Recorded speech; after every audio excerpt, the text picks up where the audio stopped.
Me, brate, je živ. Davore, pošto je tanjiranje podu... Kume, brate, pa ti su utjerao u njivu.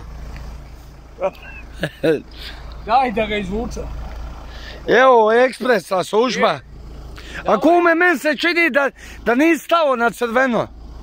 Da, prošlo je kao ravno, znaš. Je. Bilo semafora. Davore. Kume, imaš neki komentar? Kume, ne smiješ tu parkirat. De ne za televiziju, kume, reci. Kume. Kume, ne smiješ tu parkirat. Kume, pa ti s nalegom meni čini. Kume, ajde ti s nama ostav tu. Odi na terenu. Evo, kum je odavde krenuo iz Vimbuca. Jel tu baš? Kum je odavde iz ovog pravca krenuo, išao je magistralom od Davora i malo ga je jebo semafor, nije radio, žalit ćemo se gradskoj upravi i Banjcu i Dodiku. Jer kum je moj sletio, nažalost, srećom glavu nije izgubio, pošto je prazna.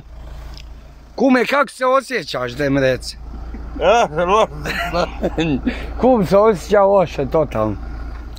Jes dobro, kume, treba zvat hitnu. Hoćemo zvat hitnu, sad ću ja zvat hitnu. Davore. Reci njemu neko ne obori sice, nek spava do ujutru, jebom ti. Hoćemo li ga...